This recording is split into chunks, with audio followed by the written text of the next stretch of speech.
Coming up, a tricky take on a coming-of-age story. A book about a Native American girl and her dragon. Plus, our distraction of the week. I'm Mel. I'm Dave. This is the Library of Lost Time. In our Strong Sense of Place episode about museums, I recommended a book I loved called Metropolitan Stories by Christine Coulson.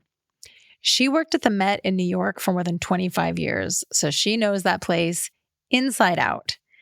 And her first novel unfolds through a series of interconnected vignettes that bring the objects in the museum to life, sometimes literally. That book has been near the top of my TBR since you talked about it back then. You really should treat yourself to reading this book. It's one of my favorite books that I've read for Strong Sense of Place. Yo, the Book of Flood's coming up. That would be an excellent time to read this book. There you go. In her new novel, One Woman Show, she's experimenting again with the novel form.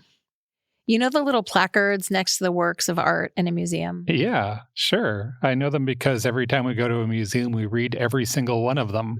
Every word? Yeah. Usually, they have the title of the piece and the date, along with a short description of the work to give it context. Yeah, in a certain language, museum language. Yes. When Christine Coulson wrote those for the Met, she had a strict 75-word limit on each label. And in an interview, she talked extensively about the challenge of writing for those and how one of the exhibits she worked on, the curator wanted all of the exhibit to have the same voice. So she had to write all of those placards. And the way she did it was to talk to each curator who had chosen the piece and get everything they knew about it and then distill it down to 75 words. So she explained how you can only pick one story and it's only telling one story of this complex history of this object. Yeah. Which brings me to this book. The entire story is told through those little museum wall tags. So reading it is like visiting an exhibition about one woman's life. Oh, that's cool. So the conceit is that she's taken the life of a person and blown it out into a gallery. Yes. Metaphorically speaking, our heroine, Kitty, is like a porcelain vase. Yeah. She is, for better and for worse, an object. So we meet Kitty when she's 5 years old in 1911. And her first little wall label describes her as, quote, a pretty thing entitled to pretty things. This is not the last time in her life that Kitty will be treated as an object. She is acquired, she is displayed, or she's hidden away over and over again. It's really remarkable how much detail Coulson packs into these museum labels. They have for me a really compelling forward momentum. I couldn't wait to turn the page and see what the next little sign had in store for Kitty. Yeah. And I found it really emotionally engaging. From the beginning, Kitty's labels indicate she belongs to someone else's collection. First, it's her parents, Martha and Harrison Whitaker, also known as Minty and Wit. Later, it's husband number 1, and then husband number 2. You never see her name when it's not attached to somebody else's. Right. And as she ages and moves from collection to collection, her varnish is chipped and her perceived value decreases. But don't despair. It is not all gloomy. There is some sharp humor at work here. There were plenty of moments that made me snort or harumph or laugh, and I sighed a few times on Kitty's behalf. I was really emotionally engaged with this book. Reviews on it are mixed. Yeah, I could see how it would be. Yeah, it seems pretty polarizing. Yeah. And I think, the commitment to the storytelling form could easily have tipped over into too gimmicky or too show-offy. But for me, I found the reading experience really impactful. I was emotionally invested, while it was kind of like tickling that part of my brain that gets engaged when you go to a museum and you're trying to like read between the lines of those 75 words to understand what's going on. Yeah. If you are curious at all, I encourage you to give it a go. I'm going to put a link in the show notes to the interview and reading with the author. Hearing her talk about how and why she wrote the book the way she did is really, really interesting. It's a short book. I devoured it in about 90 minutes. So It's a short-term commitment for potentially a really big payoff because I read it a week ago and I'm still thinking about it. That's One Woman Show by Christine Coulson. It is now late December, and one of my favorite things to do at the end of the year is read everyone's best of the year lists. I spend way too much time poking around NPR and Kirkus and The Guardian. It feels like a really nicely collated bookstore has shown up in my browser, and it would be rude not to pay attention to it. Definitely. And I'm interested in a lot of things, and then I spend too much time filling up my already full TBR instead of reading something. Collecting books and reading books are two different hobbies, and it's okay to have both. Yeah. One of the books that jumped out to me this week is To Shape a Dragon's Breath by Moniquill Blackgoose. This is a story about a girl, a Native American girl. She lives in a 19th century version of America where Europeans have taken the East Coast and built trains and universities, but also there are dragons. That sounds really fun. Yeah. The girl, Anaquis, finds a dragon egg, and with her tribe, she hatches that dragon. And their plan is to raise the dragon as a community. But the colonizers, cleverly called the Anglish, have laws about this kind of thing. Future dragoneers have to train at an academy. So off our girl travels to go elbow to elbow with her colonizers, and they tell her that either she learns to control the dragon or they will have to kill it. Yeah. So I like that premise. Yep. But I was attracted to the book because of the ferocity of the people who love it. Oh, that's really nice. Yeah. Many people thought it was the best book of the year, including a reporter for the Washington Post. NPR loved it. The Chicago Post loved it. There was a lot of talk about how rich the world is and how the author, who herself is Native American, has a lot to say about colonizers, as you might imagine.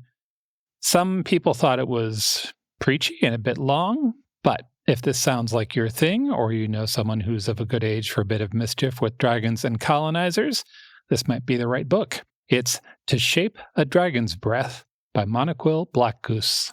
And now our distraction of the week. Brian Bilston is a British poet. Yeah. I found his work on Twitter along with hundreds of thousands of other people. Yeah, you are not alone. I am not. The Irish Times called him the poet laureate of Twitter. Although I guess now he's the poet laureate of X. We'll stick with Twitter. Yeah. There are two things I really enjoy about his poems. First, their physical form is an important feature. The words often make shapes or appear in Venn diagrams. Sometimes the words look like they're falling off of the page. And all of that is done for a very specific reason. Yeah, he's kind of following E.E. Cummings in that. Yes, and I also love E.E. Cummings. Yeah.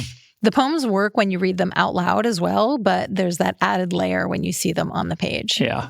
And second, they're really accessible and often funny, but usually have a layer of pensiveness about them too. So you're kind of chuckling and then you kind of get stabbed in the heart with a little poignancy.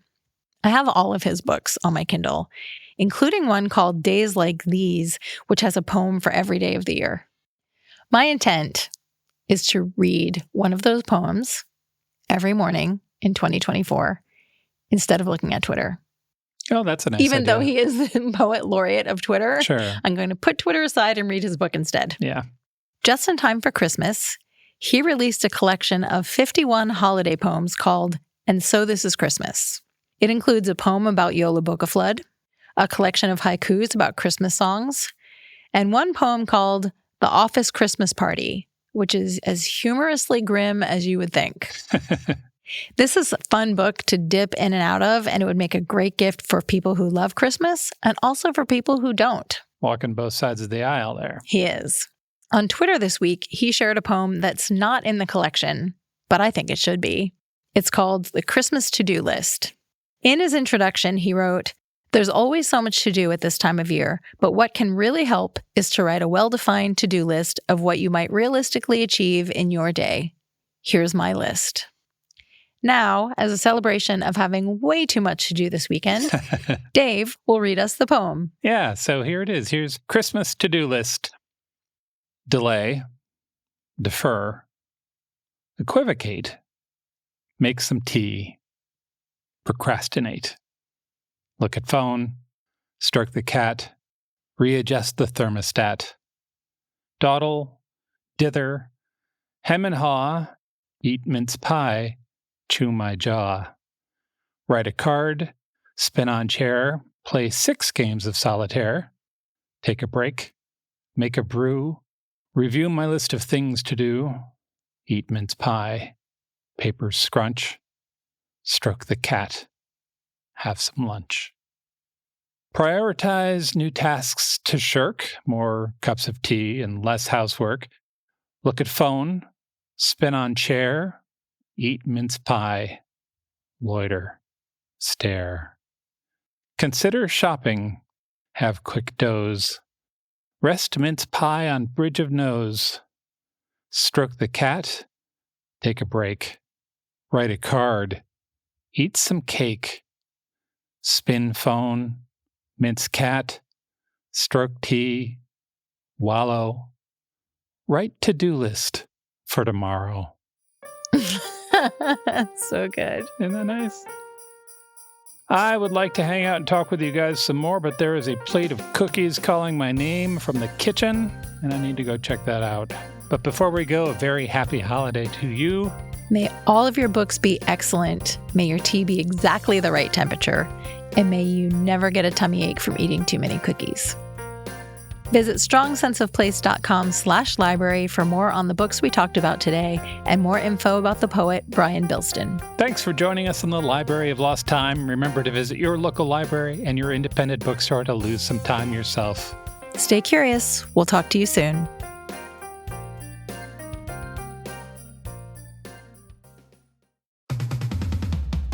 I'm Amy Nicholson, the film critic for the LA Times. And I'm Paul Scheer, an actor, writer, and director. You might know me from The League, Veep, or my non-eligible for Academy Award role in Twisters. We love movies, and we come at them from different perspectives. Yeah, like Amy thinks that, Joe Pesci was miscast in Goodfellas, and I don't. He's too old. Let's not forget that Paul thinks that Dune 2 is overrated. It is. Anyway, despite this, we come together to host Unspooled, a podcast where we talk about good movies, critical hits, fan favorites, must-sees, and in case you missed them. We're talking Parasite to Home Alone. From Grease to The Dark Knight. We've done deep dives on popcorn flicks. We've talked about why Independence Day deserves a second look. And we've talked about horror movies, some that you've never even heard of, like Ganja and Hess. So if you love movies like we do, come along on our cinematic adventure. Listen to Unspooled wherever you get your podcasts. And don't forget to hit the follow button.